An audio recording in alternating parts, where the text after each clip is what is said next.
My name is Steve Schultze. This is my informative speech number 2, and this is my audience. According to Energy Star, the United States wastes $10 billion in energy each year from devices that are plugged in and turned off.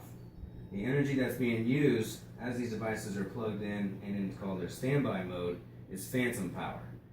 This phantom power is not made aware by many folks that have their devices plugged in, thinking that since they turn the device off, they're no longer wasting energy. That's just not true.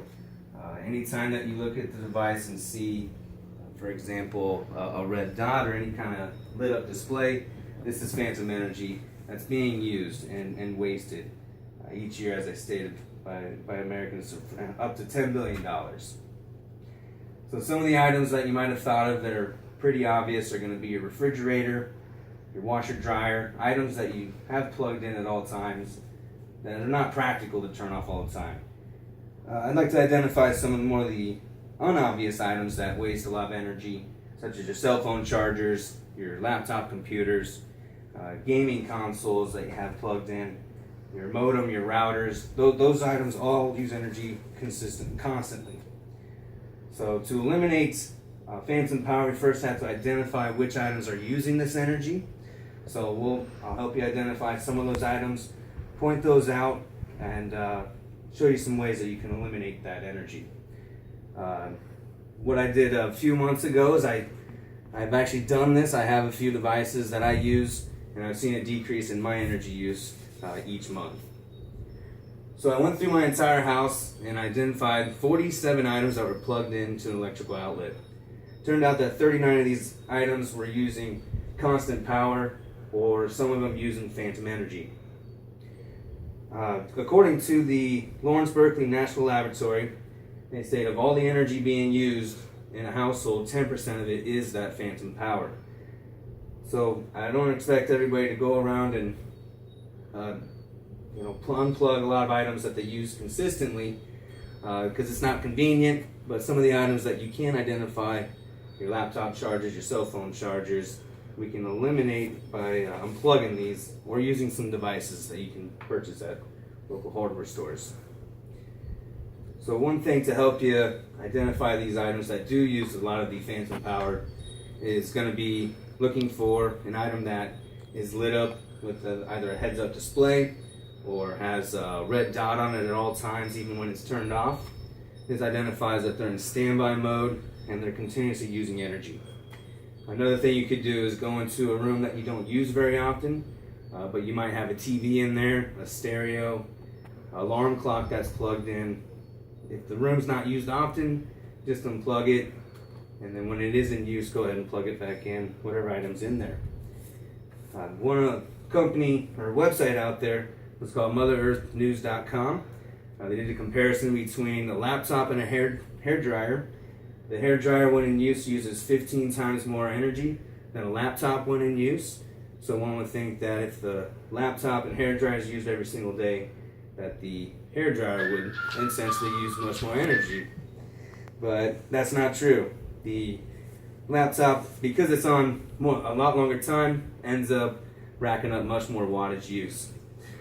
So I also want to identify a few items that you can use out there that are on the market. One thing is going to be what everybody's seen in the stores, been out for a long time, are those light bulbs, the energy efficient ones. For example, this light bulb has the equivalent outage of a 60 watt light bulb, where the 60 watt light bulb uses 60 watts, this light bulb will use 13 watts, thus saving energy. Another thing you can do is identify older appliances that may not have the Energy Star tag on them. Without that, this indicates that they're using a lot more energy. They're not energy efficient, costing you money each day. I also have a power strip here. There's many out there, the different types and styles. One of them is considered a timed strip, where once it's turned on, it's on for 4 hours straight, and then as soon as the 4 hours is over, it turns off. It's great for cell phones or many of your electrical devices that only can take 4 hours or less to charge. Therefore, fully charged, the device turns off and no longer is being used and wasting any phantom energy. Another one is going to be a master strip, where a lot of times you can use them for entertainment centers. You have your TV and multiple other devices. You have a master device that when it's plugged in and turned on, it triggers the other devices that are going to be in use. In this setup here, you could use it for triggering off your receiver. Once the receiver turns on, it gives power to your TV and your subwoofer, your Blu-ray player to watch a movie. When it's turned off, it instantly turns off all the phantom power that would have been hooked up to the device if they were turned off. The other one that I had brought today was a remote strip. So for this example, we'll use it as a charging station. And this one has 2 outlets that are consistently with full power, so no matter what's plugged into them. You also have 4 right here that are triggered off a remote. So what you would do is, when you're ready to charge your device, you'd have it plugged in, ready for charging. Click on. See, the device has now got power to it. It's ready for charge. It is charging. When you're done, you don't have to unplug it. Just click off, and you'll see that the device is no longer charging and you're not wasting that phantom energy. So with the use of those techniques, eliminating those old devices, those old appliances, getting them Energy Star rated, a lot of times you can lower that amount of phantom energy that's being used.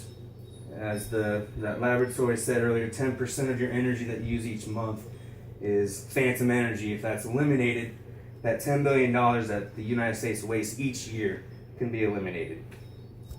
Thank you for your time, guys.